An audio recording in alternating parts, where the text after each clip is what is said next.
아나모픽 렌즈에 대해서 좀 환상을 가지고 계신 분들이 많은데 제가 오늘 그 환상을 좀 깨드릴게요. 네, 안녕하세요. 굉장히 오랜만에 영상을 업로드를 합니다. 그레이 스튜디오의 디그레이입니다. 제가 요즘 클래스 101 강의 영상을 계속 촬영을 하고 있어 가지고 정말 눈코 뜰 새 없이 강의 영상 제작에 매진을 거의 올인을 하고 있는 상황입니다. 조만간 클래스 101에 올라올 저의 강의는 다빈치 리졸브로 끝내는 영상 편집 토탈 강의가 될 것이고요. 12월 중순에 오픈할 예정이니까 많이 기대해 주시면 감사하겠습니다.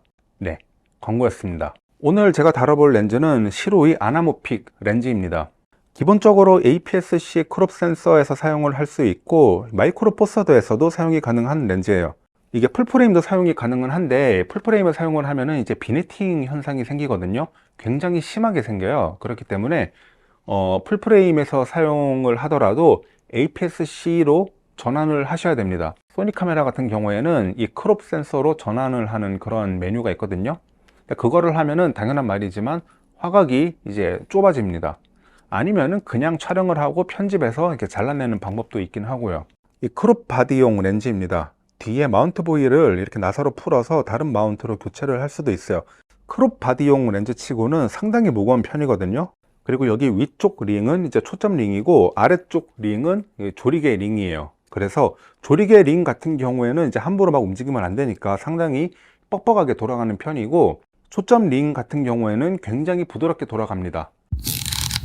이렇게 왔다 갔다 할 수가 있는데 실제로 이 초점 링을 이렇게 움직이면서 촬영을 할 수 있는 사람은 저는 그렇게 많지 않을 거라 생각을 하고, 보통은 짐벌에 장착을 할 목적으로 여기 이렇게 짐벌 달고 저처럼 이렇게 포커스 휠을 이렇게 장착을 하거나, 아니면 애초에 그냥 어떤 케이지 씌우고 팔로우 포커스라고 하죠. 그 리그를 장착을 하거나, 그래서 이렇게 돌리면서 촬영을 하는 경우가 훨씬 많을 겁니다. 적어도 이 렌즈를 쓰는 사람들은요. 왜냐면요, 얘가 AF가 안 되고 MF만 가능하거든요. 무조건 수동 초점만 가능해요. 그래서 버릇처럼 이렇게 AF 잡으려고 이 반셔터 눌러도 아무런 작동을 하지를 않습니다. 어쨌든 이게 굉장히 재밌는 렌즈예요. 이제 왜 재밌냐면은 화면 비율이 일반적인 16대 9가 아니라 영화 비율을 제공을 합니다. 지금 여러분이 보시는 이 화면은 16대 9, 그러니까 일반적인 그 카메라 비율이거든요. 영화관이 생기면서부터 이제 극장에서 어떤 전략을 세운 게 있어요. 이제 가정집에 TV가 생기다 보니까, 브라운관 TV가 생기다 보니까 극장 입장에서는 뭔가 차별화된 도구가 필요했거든요. 가정집 TV랑 어떤 차별화를 둘 수 있을까라는 고민을 하다가, 자, 그래, 우리는 TV가 구현을 못하는 이 아주 폭넓은 화면을 제공을 해보자 라는 전략을 세우게 된 거죠. 바로 거기서 시작된 게 이런 아나모픽 렌즈입니다. 그래서 실제로 우리가 극장에서 영화를 보면은 이 가로 비율이 특히나 굉장히 넓잖아요. 세로 비율은 오히려 줄어들고 가로 비율이 굉장히 넓거든요. 브라운관 TV와 차별화를 두기 위해서 만들어낸 전략이라는 거죠. 이 아나모픽 렌즈들은요, 촬영을 할 때, 즉 상을 담을 때 이렇게 압축해서 담는 경향이 있어요. 그래서 압축을 했기 때문에 일반적인 렌즈보다 훨씬 더 많이 담을 수가 있는 겁니다.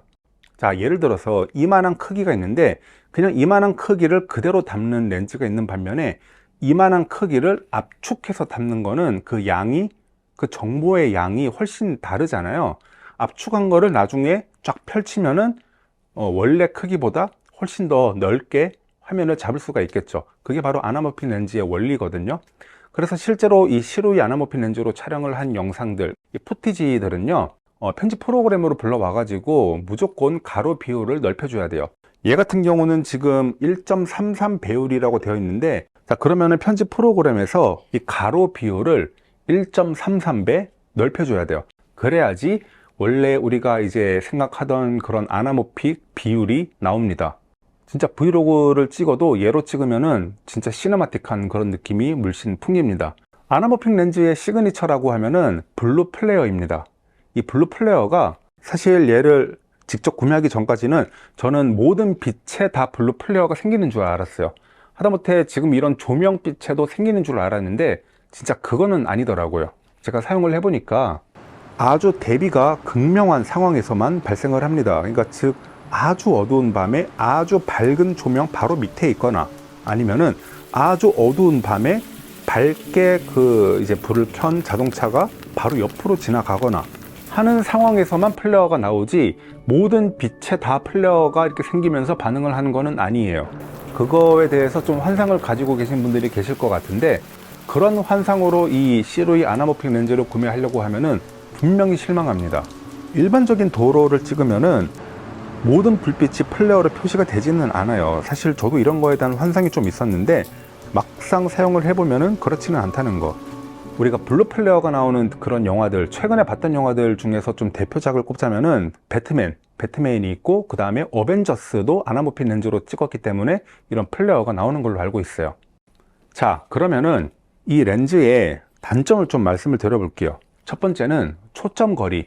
초점거리가 굉장히 깁니다. 초점링을 끝까지 돌리면은 가장 가까운 촬영거리가 표시가 되는데 0.85, 정말 눈으로 보기에도 대략 카메라에서부터 한 50cm, 60cm 정도는 떨어져야지만 겨우 이제 초점이 잡히는 정도거든요.